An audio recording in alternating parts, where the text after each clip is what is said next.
Okay, nsanyuse okuba nti nkweyunzeko kawungezaako olunaku lwaleero ate nga nawo neeyunzeko. BBS Terefayina olukipe gaggadde ndi ne Gombe Medical Service Hospital kaseera kana k'ebyobulamu era nga ndi ne Dr. Omulongoosa okuvaako ku ddwaliro lya Gombe Medical Service Hospital era nga Dr. Gwede Dr. Swapar ono nga yalongoosa abantu era nga bamuyita general surgeon era nga afunanyizibwa okulaba akulongoosa wakiri okuva ku kintu kino okuva ku nsingo okukkirya wansi aona asobola okuba nga akukolako mu nsonga zino si neurosurgeon togamba nti ate nyina ekiwundu ku mutwe nina kino nedda. So dokita ono yatunyonyolako ku bbanga lyamaze nga ajjanjaba mu ggwanga lirya Uganda eddene ennyo bintu ki ebisinza okuba nga bilongoosebwa era nga ensonga kwe biva bituze tulaba sabiiti ezo zonna zetutunuulidde. Olunaku lwaleero tugenda kwogera ku ngeri y'okulongoosa empya era nga enkola eno eri gituga nti yeeriko.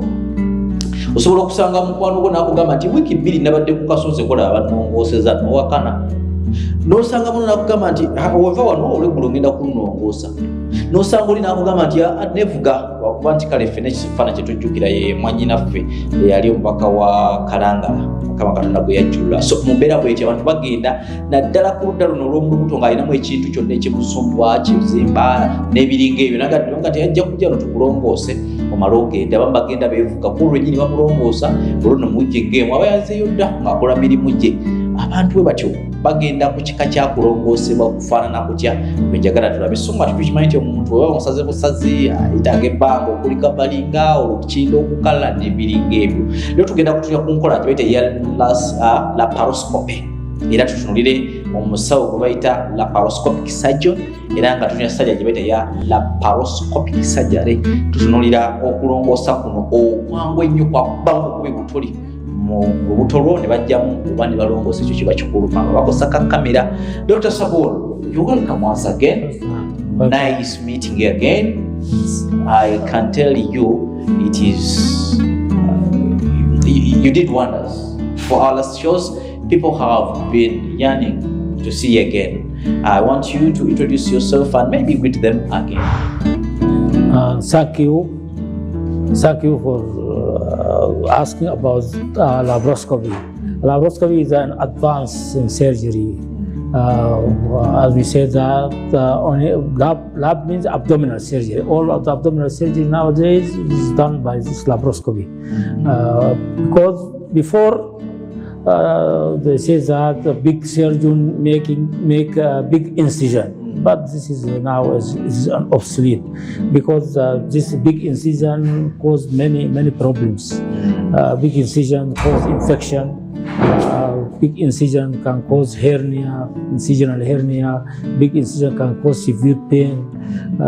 But now we are doing this laparoscopy. It is what we call keyhole surgery. Only we do a small incision, or we said minimal invasive surgery. We do only a small hole in the umbilical region, in the umbilical area, 1 centimeter, and we introduce the camera and insufflate the abdomen by CO2, and we can see whole the abdomen with this small incision. We can go down to see the ovaries in female and uterus. There's a fibroid. We can appendix in male. We can see the whole the abdomen, also spleen, gallbladder. For diagnosis, laparoscopy is very important. We can detect the disease early by the laparoscopy. Because it is they say that if the surgeon he don't know the laparoscopy, he is not a surgeon. If the gynecologist don't know the laparoscopy, he is not a gynecologist. Now, all of the world they are doing this laparoscopy. This is very advanced because it has many advantages. No adhesions, no intestinal obstruction occur after this. No pain after this operation, laparoscopic operations. No infection to the wound. The patient can go early to the work after maybe after 1 day he will be discharged and go to his work or to his farm. He can it has many advantages, this laparoscopy. Now the classic surgery or old surgery or open surgery now is obsolete. In many countries they are it is prohibited in Saudi Arabia, in Europe. All these surgeries are done by this laparoscopic surgery. Okay. We hope that in Uganda also, Do you have it laparoscopy. here? Yes, yes. Can you do it? Not in Gombe, we bring the machine, but many places there is a laparoscopic surgery in Uganda. Okay. Many big hospitals there is a laparoscopy, and many surgeons are doing this laparoscopy, and patients now, they should know that laparoscopy is better, but some patients they are afraid from this because the elder surgeons, they don't want to learn this laparoscopy and say that no, don't go to the laparoscopy, it is better to go to the open surgery. Okay. Atulaba era tugoberera njagala okuba nga nkutegeeza nti enkola eno nga Dr. Sabulu watugambye tebadde nnyo common mu Uganda n'okwetooloola ensi yonna, naye Dr. tugambye nti zimu ku sajjale oba yemu ku nkola erongoosa oba ey'okulongoosa omulwadde ekyasinza okuba ennyangu, ekyasinza okuba ennungi ennyo wano mu Uganda, era ng'ekyomukiso mulungi ne wano ku Gombe Medical Services Hospital osobola okufuna saavisi eno.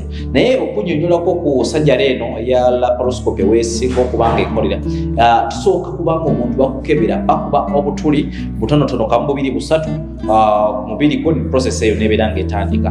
Naye era basooka kuba nga bakwekebejja, bajja kuwawa akatuli ku lubuto wano, basindikemu kakamera kagende nga ketegereza olina kizimba mu nabaana kukawaku, olina buzibu ku kyenda, olina luddawa. Era natugamba nti kizibu nnyo omusawo okubanga ajjanja obulwadde obwalusa n'okubanga asobola okukozesa ndaba yekiri mu lubuto, tugeze nga amanyi endoscopy nga tamanyi nkola ya laparoscopy. Era nategeeza nti lap, lwowulira ng'ekigambo lap bo mu lusawo kiba kyogera ku lubuto, kiba kitegeeza ku lubuto oba enda. Naye nalikosa ekigambo naye yina kuba yabakyala. So olubuto luno, paati y'olubuto bo babateekako akagambo kano lap. So okulaba ekizibu kino yenkola ya laparoscopy.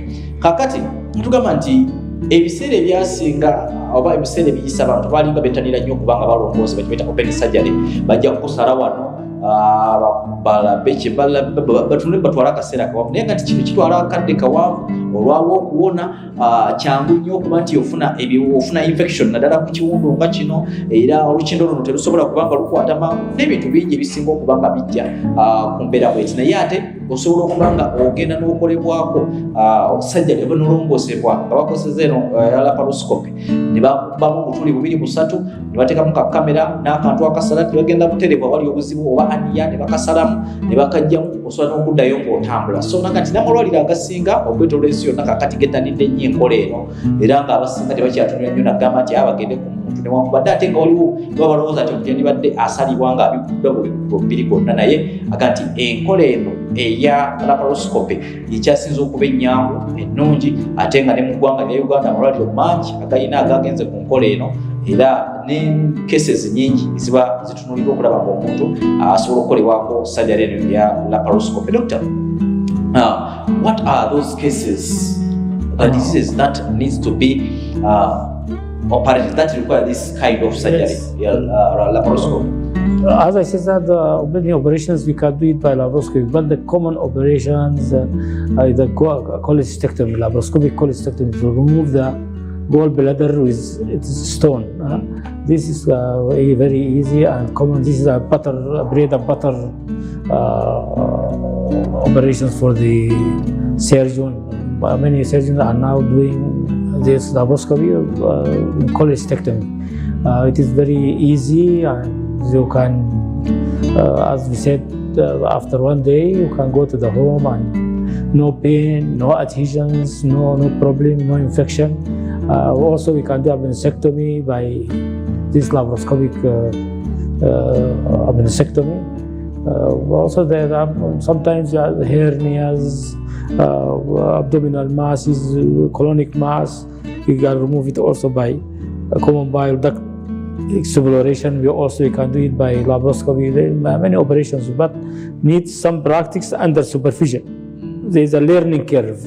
When we start, it's very difficult, but with more cases under supervision, after that you can become competent and no problem after that. It's a very good surgery. It is very safe surgery, and for those who are practicing this type of surgery. Okay. Atulaba mbuza ku dokita enkola eno tekinologi bwe tulina ono wa laparoscopy asinga kulongoosa ndwadde ki. Dokita nagamba nti waliwo endwadde eziwerako mu lubuto omwo ezisobola okuba nga zirongoosebwa, naye endwadde ezo nazo zirina ebizeetagisamuko omuntu nga mukugu nnyo naniya naye nga amutaddemu abadde ku kyenda ng'okwo, naye agambye ekisinga era ensonga eri common ennyo, obulwadde obuli common ennyo obusinga okulongoosebwa mu nkola ya laparoscopy bwe bulwadde obwakalwe, akakantu ako koyina aka green akabeerako kibumba kyo.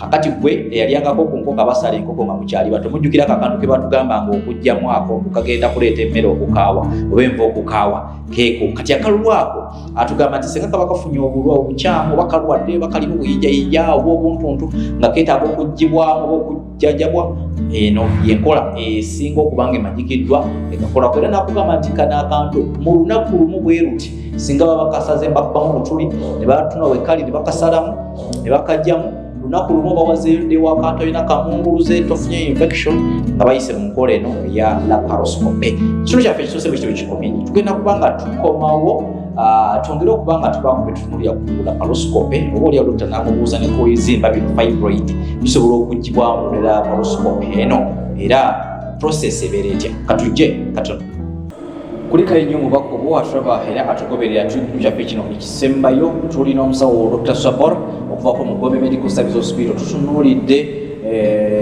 enkola ya laparoscopy era ng'omusawo mulongoosa ezimu ku nkola empya kati eziri mu nsi ez'okulaba ng'omuntu alongoosebwa nga tafunye bulumi nga tafunye infection nadde waka ate naddamu okukola emirimu gye ng'obudde bukyali lunaku lumu ku wiiki ekinene ennyo omuntu aba yakozedde emirimu gye nga tafunye wadde obulumi. Kitu kyaffe ekisoose atutegeeza nti enkola ya laparoscopy nga amaze okukebera omuntu bangi nnyo oba case nesinga kubanga abalongoosebwa mu nkola eno balongoosebwa akalubwe okukajjamu, naye njagala kubanga mmanyi nti nali katwala doctor.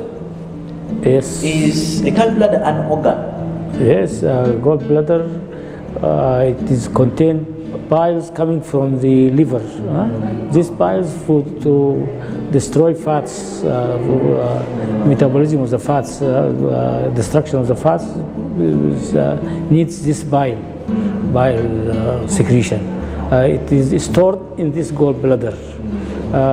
No problem if there is a stone or chronic infection, we can remove it because if we don't remove the gallbladder with the stone, these stones can migrate and go to the common bile duct and cause obstructive jaundice and cause many problems with pancreatitis.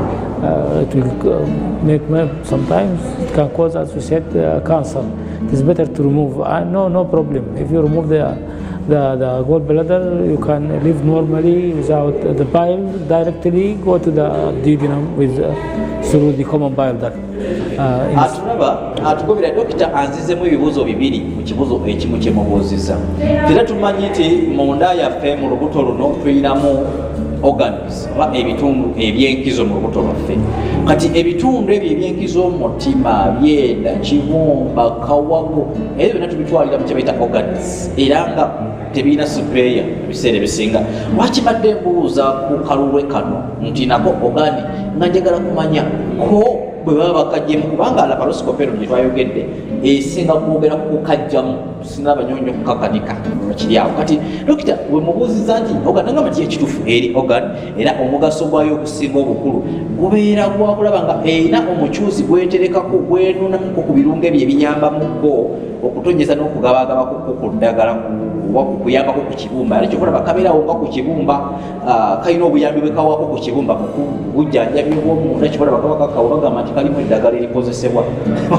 Nalabako bamusawo ndozo si musawo Magala muganda wange abeera okuyaga nti bw'okamira owona sukaali sinawo okufunayo bantu bawa testimony eyo. So naye ngamba nti bwe mbadde nga namubuuza nti kyokka we tulaba nga oganiro bagijjemu muntu abatagenze kufa bufu nagamba nti neka era bebakugjamu akalulu ako ojja kwa osobola n'okuwangaala emyaka negisinga gyobadde osuubira okuba nga owangaala.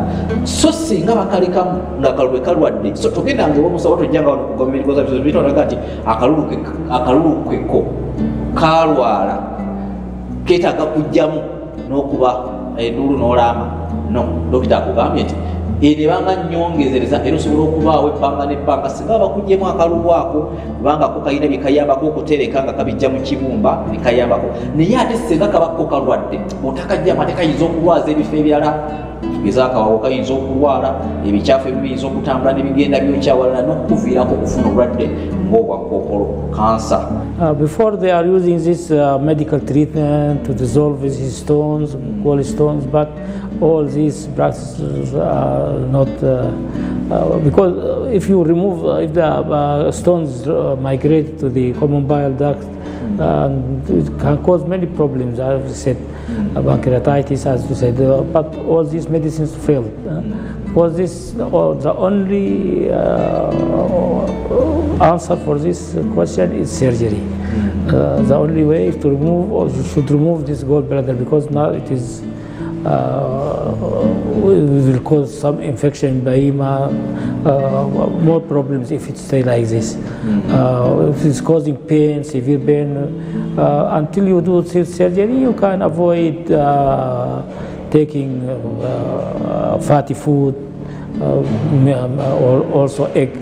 If you avoid this until you prepare for surgery, but it is very important to do surgery even if you detect this incidentally. While doing abdominal, if there is no pain, while doing this abdominal ultrasound, the doctor told you that you have a stone, it is better to remove. But the best thing is to go to the doctors who can do this operation properly. And my advice to the junior doctors, you should be hard worker, because the competition is very high, and you should, because this is a responsibility. This patient is coming to you, and you should do your best to make this patient to survive, not to develop any complication or any morbidity. Tulaba dokita kugamba nti kansooke kukyasembezaayo naddala abasawo mmwe basookerwako obusookero okuba nti mufayo okulaba nga mukola buli kisoboka abalwadde bano okuba nti basobola osibatuuka embeera gye baba balimu. Era dokita akugambye nti ebiseera ebisinga bw'onaaba tofuddeyo ku mbeera eno nga tewegendereza kiyinza okuviirako obuzibu. Dokita agamba nti ebiseera ebisinga waliwo process ezisookerwako abatamu okubawa eddagala ez'okugyamu obuyinja nga buno mu kalume, oba okuyambako okukuuma n'ebimukazi engulu, naye bwe kibanga kiganya oba olaba nga kiganye, ekisembayo okulina okubanga nkujjamu kalulwe kano. Era toyinza kumanya kino nga togenzeeko mu ddwaliro okukebera na kumanya kiki obuzibu bwe buvudde oba kiki ekikuluma. So kitegeeza nti okujja wano ku Medical Service Hospital okukebera nga bakola tesiti eyo kyandibadde kyankizo nnyo okulaba nga ekyamazima omanya kutya bw'oyinza okuba nga oyimirira. Era natugamba nti naye ekisingirayo ddala mu process eno yonna akantu kano nga tekannalwaza kifo kirala mu mubiri oba nga tekannaba kubanga olutalo lw'omuli ofuna obuzibu obulala, ekikulu ennyo okuba nti okajjamu, kubanga ne baba n'akajjamu kijja kuba kyongera kuyamba. Ate okalekamu ng'okakuwekamirira ebidagala, akalwe kano kayinza okutta kugaddiza endala, ate nakyo tekikuviirako obuzibu obulala. Ndowooza sigaza yakadde dakika ng'emu okubanga tumaliriza. Nyina ekintu kinyagala okubuuza dokita, is there any signs and symptoms of this gallbladder stone? Gallbladder stone, yeah. Yes, the patient present with pain, acute pain on the right region, upper right region, with the pain also referred pain to the shoulder or scapula, associated sometimes with vomiting. But also these people who develop these gallstones, mainly they are fat people, moribund, obese people, or those who those ladies who are fertile, female. They are saying before like this 5F or 4F, fair, fertile. But now we find this gallstone in any patients who is taking high cholesterol diet or multiple pregnancies or multiple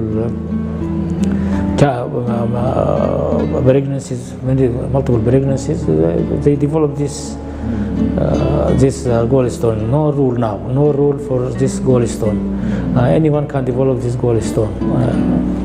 Okay, atraba ndagadde okumanya nga tuwumbawumba newankubadde bino netubyogedde waliwo obubonero omuntu bw'oyinza okubanga omanya nti kati kireka akalulu kano kalina obuzibu banga kalwadde taŋŋambyeko ebiseera ebisinga akalulu kano ng'owulira nga sayidi wano busayidi eyajjo wano wansi mukabyawo obulumi oba layikira okuba nti olinako obuzibu kalulu kano sibe wokkane ku kibegabega kino ekyaddi emabegaawo mukumba otera ofunawo obulumilumi obutonotono nawo kiraga nti oyinza okuba nga olinamuko obuzibu ku kalulu kano naye ekisingira ddala kyasinga okuŋŋamba tekitera nnyo okuba musayizi affe bantu bahirale bantu bano abalina omugejjo okusingira ddala naddala emabegako bebadde basinga okuba nga bafuna okusomozebwa bwe gutyo naye ate ekirabyeko abadde awumbawumba kitambulira nnyo kunda gye tulya ebintu ebyo ebisiigasiige ebintu ebyo ebiguleegule ebyo ready foods ebyo bimu ku ebyo bisinga okuba nga bireeta ekizibu kino.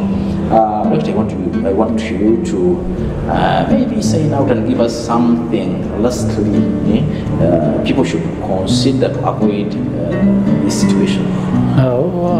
No avoidance from this cholesterol because no one can prevent himself to eat meat, fatty meal like this. But if he develops these things, he can prevent himself from the fatty food. But the others, as we say that multiple women want children. This woman can develop this gallstone. Mainly, this gallstone is concerned with the female more than male, because they cannot avoid whatever they did. They cannot avoid it, but you can avoid these complications by doing early surgery. Atraba dokita abadde mugamba okwewala tuyinza kwewala tuki ekizibu kino naye aŋŋambye nti ekyo kyokwewala kireka kiyinza okuba nga si kyangu okubanga ekyamazima n'ebyokulya bye tulya kizibu nnyo okuba nti wala naye atugambye nti ebiseera ebisinga percentage abantu abafuna ekizibu kino akawago kano badala akalulwe kano okuba nti kalwala basinga kuba bakyala okusinga abaami era emikisa gy'abakyala okukafuna okuba nti balwala akalulwe kano mingi nnyo kubanga ebiseera ebisinga kiva nnyo kuba nti abakyala aba omukyala abeera alina olubuto, so kitegeeza nti omukyala alina olubuto oba omukyala okufuna olubuto nakyo kyongezako ku mikisa gy'okufuna ekizibu kino ekyakalulwe kati naga nti tewali ojja kubanga weewalira okuba nti akalulwe kano kalwala oba kafuna obuzibu naye amulira gisenyu gali nti webakitegerera bakajjamu nobamulamu n'okusinga nga bwe wali. Alright, tulaba era tugoberera twagala kubanga tuwumbawumba enteekateeka eno amawulire ag'essanyu mbadde njogerako ne dokita wano kiki tuyinza okuba nga tuyitamu mu mbeera eno okulaba nga tuyambibwa manyi ti bangi muli eyo nga mu bbaluwa mwazifunye dda weetaaga okulongoosebwa mangu ddala oba tonalongoosebwa wali kijja kukolebwa sajjali ziri mayina ne majja. Dokita ngambye nti olw'okwagala okulaba nga jjanjaba bannayuganda ng'omulimu gwe gwakoze ebbanga lyonna wano ku Gombe Medical Service Hospital abawadde okuba nti mwebuuza okwebuuza kwabwerere kasooka nti walabye Arafati Musoke ku BBS Terefayina program ey'ebyobulamu ku lunaku olw'Essande nga wawulidde ku nsonga y'ekikwata ku kulongoosa olina kesi yonna geno surgery olina bakugambye nti weetaaga okulongoosa oba olina muntu wo nga weetaaga okwebuuza dokita agambye jangu wano ku reception ogambye nti nabadde ku TV nedaba Dr. Sabor bandagirire waali ogende omwebuuzeeko ajja kubanga akuwabula n'okuyamba mu nsonga eyo kubwerere eyo Gombe Medical Service Hospital. So nga ate kyo okivuddeko n'olunaku olw'Essande n'olw'Omukaaga 7:12 mpaka eyo Mutombi jangu okeberebwe ku bwerere gw'omwami tegeeza mwami akakadde k'abaami kubanga muba munnyuse ate ne ku weekend abamu muwumuddemu kati abakyala ku ssaawa 3 mpaka ssaawa 9 olunaku olw'Essande jangu naawe babeere nga bakukebera n'okwekebejja. So nga ate njagala kujjukiza ku insuwa eya Gombe Medical Service Hospital bw'oba olina essomero bw'oba olina kampuni bw'obanga olina famire yo abantu bangi oyagala kulaba nga omuntu otajja kukutawanya buli kaseera ono yalwadde Gombe Medical Service Hospital bagga nti bakuleetedde medical insurance jangu wano oyogere naye bakikwatako ojja kubabuuza nti obutuka ku system jesi bagambe bugambi bannange njagala program ya insurance ngenda kukola ntya abaana baabo tojja kumenyekanga nawe omuzadde osobola okuba ne insure yo ng'omwana bawaladde ku ssomero wamuno nayo bunonyi najja ku Gombe Medical Service Hospital ne bamukebera nawe essomero ati lwaki batokikola headmaster director baasa jangu beere ngo yogane gombe abaana babalete nga wano bajjanja bino okubakebera ku bwerere yo muzadde nga waya akantu katono kubaita okutta ate nga si kulonda nsaba mbeere nga mpumbira wano badde ne ttiimu ey'amaanyi muganda wange Hilary Kigozi ku kamera abaddeko so nga ate reste olw'enteekateeka yonna muganda wange Solomon Luva akulira ebiweerezebwa ku mpewo kojja okugatta mukama wange avunaanyizibwa ku mirimu Dansan Busula Stephen Salongo ne mukama waffe Patrick Sembajwe atutwala omukungu BBS Terefayina olutimbe gaggadde lero twetambudde yaloga nti Ssaabasajja Kabaka wangaale.